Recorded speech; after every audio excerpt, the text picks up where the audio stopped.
We are live in Banjul, broadcasting for viewers in the Gambia and around the world. This is the news at 2200 hours with me. Coming up, President Adama Barrow performs Umrah and inaugurated the new Gambian embassy and chancellery and had several engagements with Saudi officials and agencies. The Chief of Defense Staff of the Gambia Armed Forces urged men under his command not to engage in any form of politics. This as he reminds them of their right to register and vote for any candidate of their choice. Plus, China set for the grand celebration of 100 years of the Communist Party in the capital, Beijing. And the United Nations finalizes a deal in a multi-billion-dollar peacekeeping budget for the fiscal year 2021. Well, all that and much more coming ahead in the news with me, Mahmoud Njai.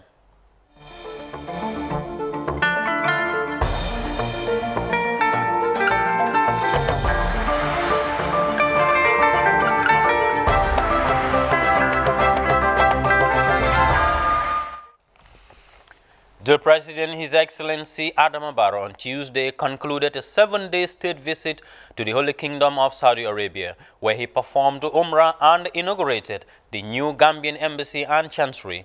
Meanwhile, the President and First Lady also had several engagements with Saudi officials and agencies. Mamadou Diallo reports on these engagements. On the sidelines of his visit to the Holy Kingdom, His Excellency the President Adama Barrow received an audience the Saudi Minister of Justice, Walid Al-Samani, in Riyadh. The two sides discussed possibilities of strengthening the existing cooperation in the areas of training and capacity building for judicial staff. Discussed areas of possible collaboration, how we can develop our bilateral relationship between the two ministries.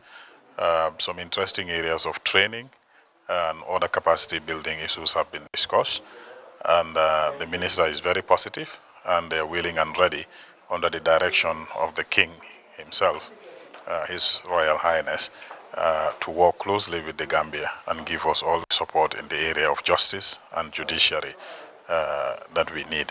The Saudi Justice Minister also reaffirmed support of the Gambia's efforts to seek justice for the Rohingya Muslims in Myanmar. The Gambia is representing the Islamic Ummah in the case that we filed against Myanmar at the International Court of Justice. We've discussed some issues also on that, so that we update OIC member countries as to what Gambia is doing, how the case is progressing, and what are the challenges in the case, so that we can collaborate further with respect to the way forward regarding that case. The First Lady, Her Excellency Fatoumata Bah Barrow, also met the Secretary General of the World Assembly of Muslim Youth, WAMI, for talks on possible areas of cooperation. Speaking to GRTS after the closed-door engagement, the Secretary General, Dr. Saleh bin Suleiman Al-Wahaibi, disclosed that they had signed an MOU with FAB to cooperate in areas of education and healthcare. Some programs with the organization. We'll start programs for the youth, for the community, and for the benefit of the people of Gambia, inshallah ta'ala, and for the Saudis. We hope, inshallah, this relationship will be growing, continuing for the welfare of the people all, inshallah ta'ala. In a separate engagement, the First Lady received an audience the Chief Executive Officer of the Al-Bassam Foundation, Dr. Imad bin Abdullah Bukhari. The two sides also reviewed the existing cooperation between FAB and the Al-Bassam Foundation, which has vast experience in providing healthcare services. But this is just the beginning, and we are hopeful for several programs, including the eye surgery program, pediatric surgery program, and possibly soon we will be there in Gambia for the eye surgery and also for the pediatric surgery, in addition of the obstetric plans. And we are very happy. We have a lot of doctors here in Saudi Arabia, a lot of expertise who had international certificates. We are very pleased, and actually we are very thankful to the welcoming and the support of Her Excellency the First Lady to give us the invitation, to give us the honor of visiting our second family, second home in Gambia. The First Lady welcomed the meeting as an important step towards strengthening the Gambia's health system, which needs expertise and support from partners. I decided to partner with Saudi Al-Bassam because our healthcare is very, to my standard, it's very low, and if I want to go to another standard, I need to partner with people like them so they can help us to elevate our health system. It will help because I know they are determined to support us in all kinds of expertise that we need, and I know they are ready. It's because of the pandemic, not that they would have started a long time ago. She concluded by reaffirming her commitment to supporting Gambians, particularly women and children, expressing hope that the meeting will yield positive results for the country. Mamadou Jallo, GRTS News. Mamadou Jallo there with the report. The Gambia's army chief has urged men under his command not to engage in any form of politics, but emphasized that it is their right to register and vote for any candidate of their choice. The Chief of Defense Staff, Lieutenant General Yakuba Drame, made these remarks during the second leg of his ongoing tour of military installations across the country. Aissatou Keita has the rest of that story.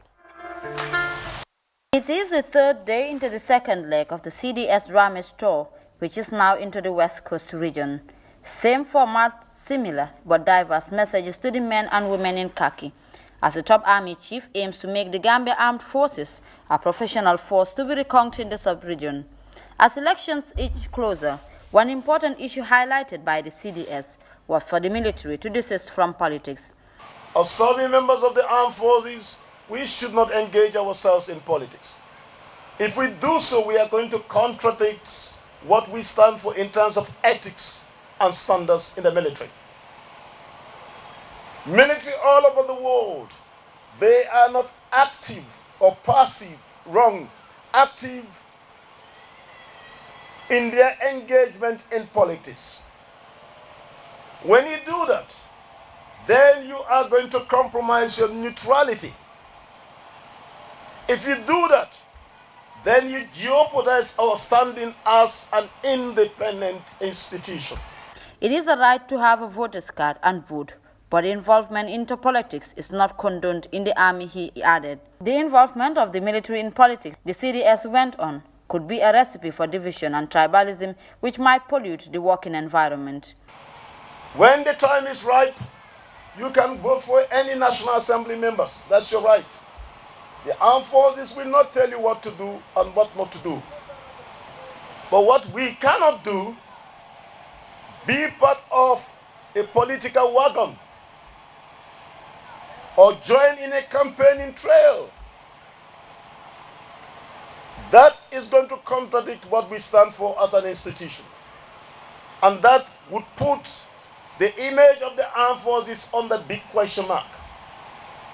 My stand, and which is your stand, let's not get ourselves involved in politics. Amidst all these visits, the warm receptions accorded to the CDS and team couldn't go unnoticed, some of which seemed like more of a competition among the camps and bases visited, which delighted the delegation. The sight of the troops in their beautiful ceremonial garbs gave the tour a sparkling touch of amusement, with the flawless quarter guards mounted for their boss.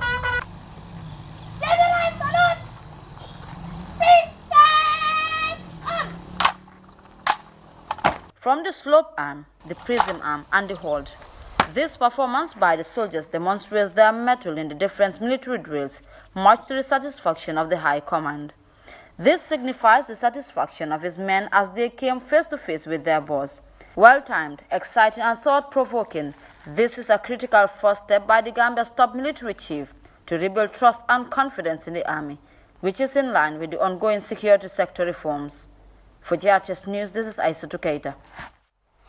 Brilliant report there by Military Affairs correspondent Aissatou Keita.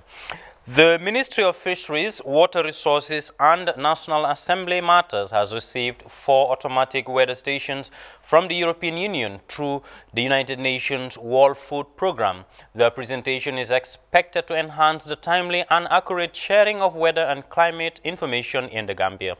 Fatou Jane by reports. Widely known for its humanitarian assistance of food distribution to vulnerable families across the world, the United Nations World Food Programme has today presented 4 automatic weather stations to the Ministry of Fisheries, Water Resources and National Assembly Matters. The brief ceremony held at its warehouse in Joshua is composed of items worth $6.6 million funded by the European Union. The automatic weather stations will further enhance the weather forecast capacity of government to initiate early warning mechanisms.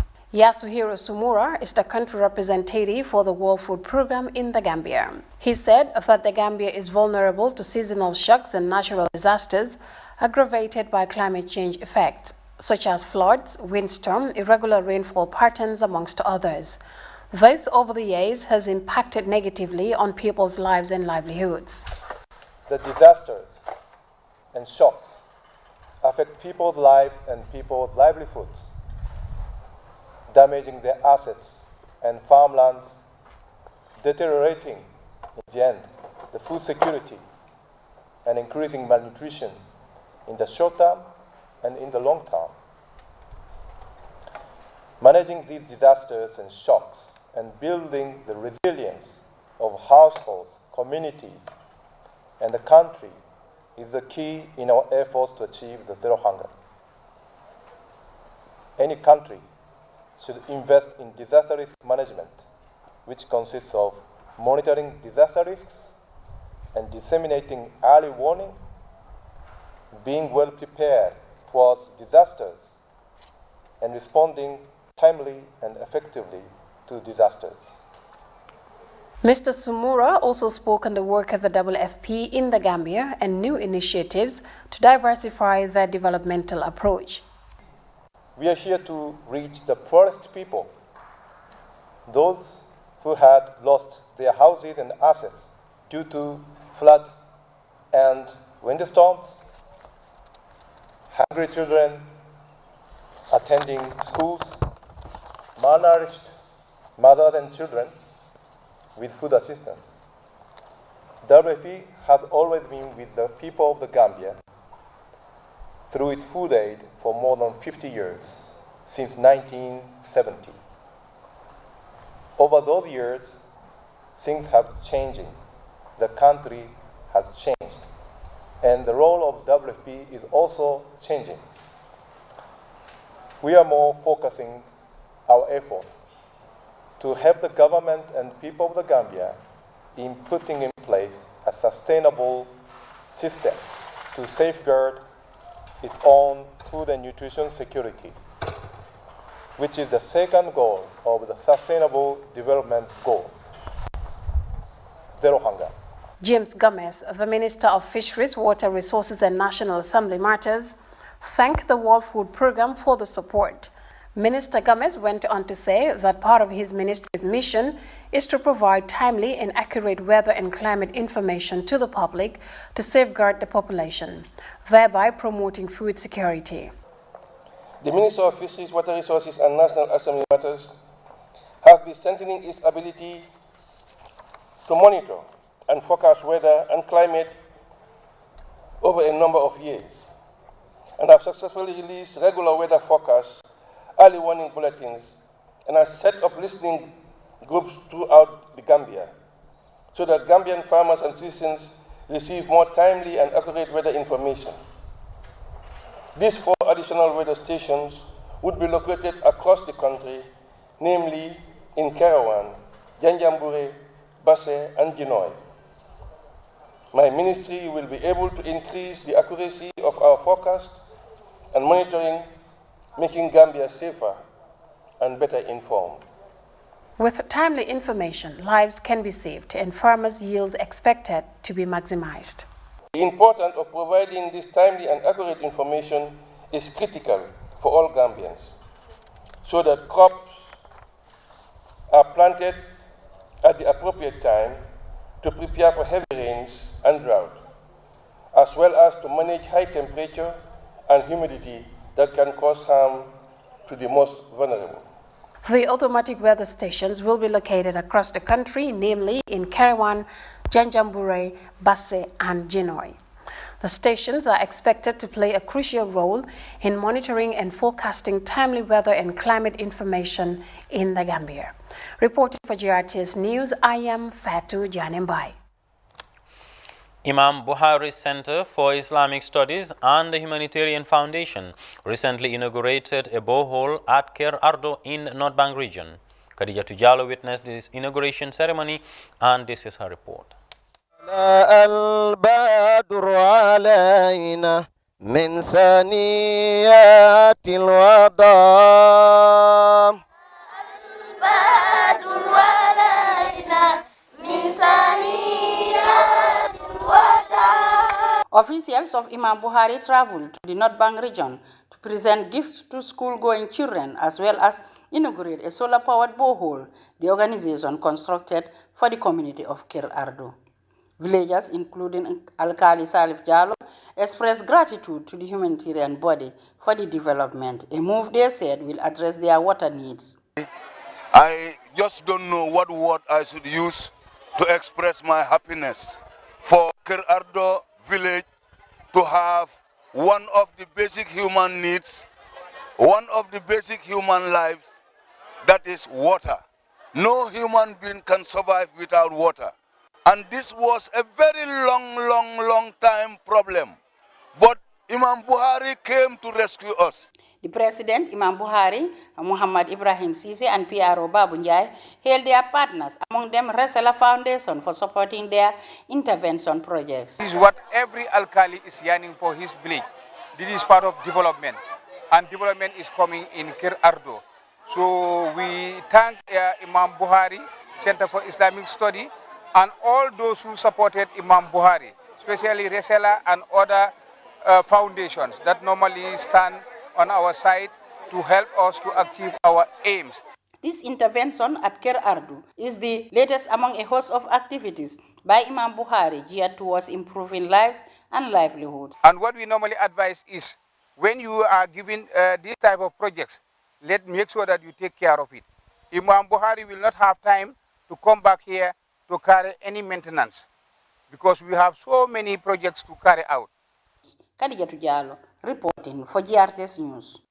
The Gambia Maritime Administration on Wednesday wrapped up a 3-day virtual training on international liability compensation in case of unforeseeable oil spill. The virtual convergence brought stakeholders from various institutions, including international partners. The Director General of the Gambia Maritime Administration, Karamo Bakari Jane, called for collaborative efforts to preserve the environment and protect it from threats such as oil spillage. Let's take a listen. And in the Gambia Maritime Administration, our motto is, we are together, and together we are stronger. Simply means that there is no one institution that can take care of any oil spill incident. It has to be a collaborative and a concerted effort for all stakeholders, and we assume that this thing will continue. There will be a lot of collaboration and coordination among ourselves to ensure that we are able to overcome whatever difficulty we may have at any time.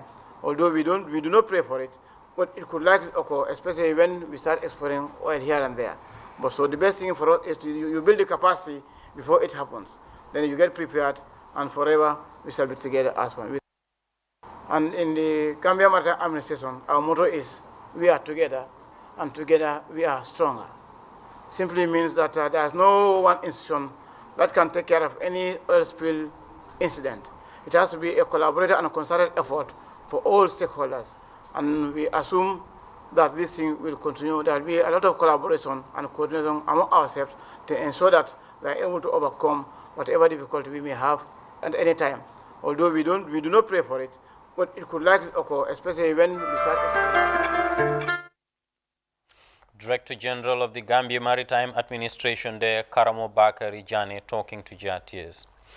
The 5th Resident Ambassador Extraordinary and Plenipotentiary of the Republic of the Gambia to the Republic of Turkey, His Excellency Serigne Modou Njie, on June 23, 2021, presented his letters of credence to the President of Turkey, His Excellency Recep Tayyip Erdogan, at a special ceremony at the Presidential Palace in Ankara.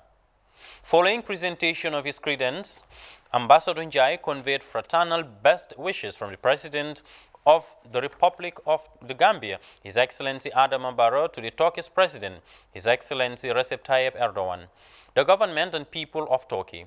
He also conveyed President Adama Barrow's profound gratitude and appreciation to His Excellency President Erdogan for his leadership role in the Muslim world and the valuable support that the Republic of Turkey has rendered to the Gambia and people of the Gambia in various fields of development such as education, health and security sector, as well as in the building capacity of our civil servants and the security personnel. During diplomatic engagement with the Turkish President, Ambassador Njai highlighted the fruitful cooperation between the Gambia and Turkey in the areas of education, health, trade, air, transport, security, tourism, and women empowerment projects. He also briefed President Erdogan about the status of the legal case filed by the Gambia against the state of Myanmar at the International Court of Justice in The Hague. The ambassador used the opportunity to request an increase in the number of Turkish government scholarships and patients that receive free treatment on Turkey aid under the existing cooperation agreement. He also appealed for the Turkish government support in granting residence and work permits to the hundreds of Gambian immigrants currently residing in Turkey. Finally, he requested for Turkish support in the planned refurbishment of the Edward Francis Small Teaching Hospital and the construction of office premises for members of the National Assembly at the National Assembly complex. While expressing happiness over the state of bilateral relations and cooperation between the Gambia and Turkey, Ambassador Njai promised to augment these relations to a new height during his tenure. In his response, President Recep Tayyip Erdogan immediately approved the request for the refurbishment of the Edward Francis Small Teaching Hospital and tasked his team to look into other areas of cooperation. For his part, President Erdogan congratulated Ambassador Njai on a deserved elevation on the position of ambassador following his stint as deputy ambassador in Turkey, and wished his success in further strengthening the existing bilateral relations between the Gambia and Turkey. President Erdogan fondly highlighted that the Gambia is the first sub-Saharan African country to have a defense cooperation agreement with Turkey and expressed the desire to deepen the existing bilateral cooperation in various fields of mutual interest. Finally, President Erdogan expressed the need to improve on the current $60 million trade volume between the two countries. The release concludes. Time now to take our first break. We'll be back with news from outside the Gambia right after this short break stage.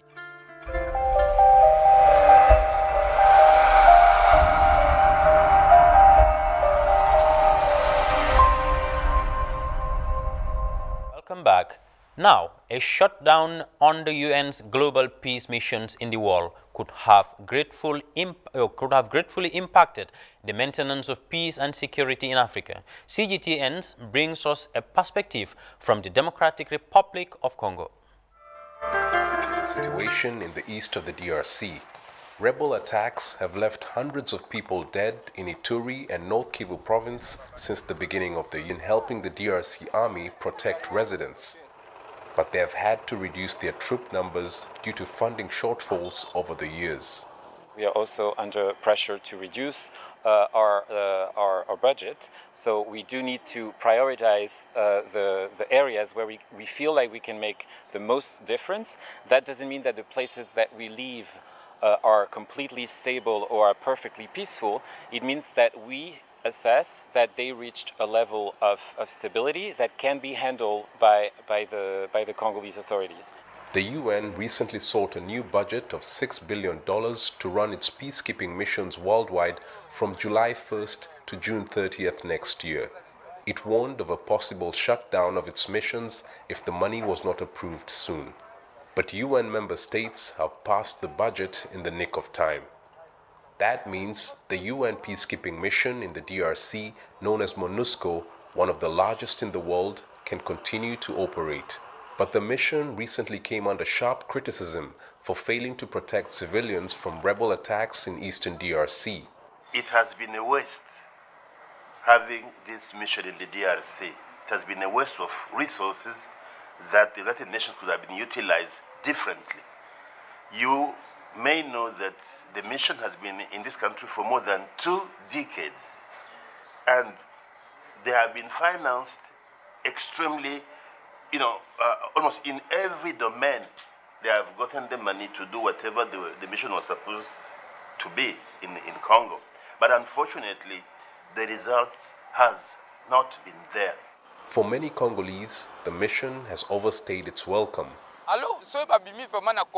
If those UN troops leave our country, I will be very happy because they have been here for a very long time. But we have not seen any change in our security situation. The UN currently operates 12 peacekeeping missions around the world. Most of them are in the Middle East and Africa. The troops have supported countries rocked by conflict like Mali and the Central African Republic. The budget of the UN peacekeeping operations is supposed to be raised from contributions by the 193 member states who make up the General Assembly, but the bulk of the contributions have traditionally been made by the US, followed by China and Japan. UN officials say the approval of the $6 billion budget has averted a looming crisis. The budget will be formally adopted on Wednesday. Chris Sochamringa, CGTN, Kinshasa, Democratic Republic of Congo. Security situation. In China, grand celebrations are planned in the capital Beijing to mark the 100 years of the Communist Party of China. Main festivities will be held at a major square in the capital on Thursday. General Secretary of CPC Central Committee Xi Jinping, who is also the President of China, will address the event. Details in the CGTN report. Some are taking place tomorrow on July the 1st and also in the past couple of days, but some of them are also happening throughout the year. And the second and the third is actually, one is the celebration that's happening tomorrow that's ongoing, and then the third one is actually the medal ceremony that's already took place yesterday, and also exhibition with theme to honor CPC party's history as well as party's development. And then the fifth aspect is actually the big gala to celebrate the 100th founding anniversary of the CPC. On the sixth aspect is actually academic discussion on building the party as well as on research of the party's history. The seventh is actually publication of literature and artwork, including TV series, film, and performances. The eighth is actually exhibition at historical location and tourist destination that has strong link to the party history. The UN has finalized a deal in a multi-billion-dollar peacekeeping budget for the following year. It came a day before the June 30th deadline. Failure to reach an agreement would have shut down all 12 peacekeeping missions around the world. More in this CGTN report. Down to the final hours, a deal to greenlight a new $6 billion peacekeeping budget was reached and ready for the UN General Assembly to formalize. Now, it seems that just a day before a June 30th deadline was set to expire, UN member nations managed to overcome their differences to keep peacekeeping operations running for the year starting July 1st and avert what could have been a major crisis. Based on the scenario, we will have the necessary spending authority from July 1st without any operational shutdowns, which is good news. Curtailment of operations, as you know, will have limited the ability of the mission to implement their mandates, including, for example, supporting countries in COVID response, protection of civilians, and other critical missions, activities. It is unclear what held up the deal, but various reports cited issues around negotiation procedures and logistics, as well as disagreement between China and Western nations. The U.S. accounts for the largest share of the UN peacekeeping budget at nearly 28%, followed by China at slightly over 15%. And before the deal was finalized, UN headquarters had advised its peacekeeping missions to put in place contingency plans in the event no agreement was reached in time. Such a scenario would have meant that UN money would only go toward safeguarding UN assets and protecting UN staff and peacekeepers on the ground. Li-Ling Tan, CGTN, New York. Down. A quick look at our top stories before we take leave of you. President Adama Barrow has performed Umrah and inaugurated the new Gambian embassy and chancery and had several engagements with Saudi officials and agencies. The Chief of Defense Staff of the Gambia Armed Forces has urged men under his command not to engage in any form of politics. This as he reminds them of their right to register and vote for any candidate of their choice. Plus, China is set for the grand celebration of 100 years of the Communist Party in the capital, Beijing. And the United Nations has finalized a deal in a multi-billion-dollar peacekeeping budget for the fiscal year 2021. Well, that was all in this edition of the GRTS News. Thanks for the pleasure of your company. Stay tuned to GRTS and enjoy the rest of our interesting Saturday night programs.